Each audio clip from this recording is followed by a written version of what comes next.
ঘি তৈরি করছি, ঘি। দার্জিলিং থেকে, এই দার্জিলিংয়ের গ্রামগুলোতে এরকম মাখন পাওয়া যায় ওদের গরুর দুধের। সেই মাখনগুলোকে এনে জাল দিয়ে দিয়ে দিয়ে দিয়ে ঘি বানাতে হয়, এবং এই ঘি যে একবার খাবে সে আর ভুলতে পারবে না।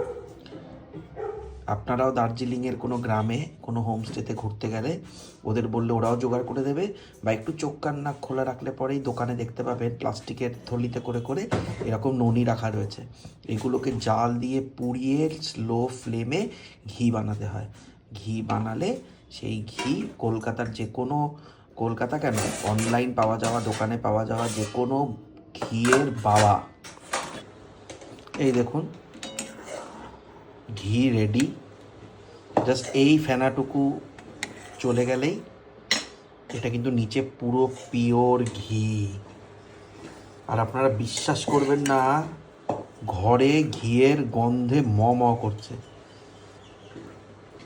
আর এইটা হচ্ছে স্কোয়াশের রুট, ওরা বলে ইস্কুসকা রুট, ডাললে লঙ্কা দিয়ে তরকারি। এটা শিম আলু দিয়ে, এই যে কই মাছ আনা রয়েছে, দেশি কই, এই দেশি কইটা হবে।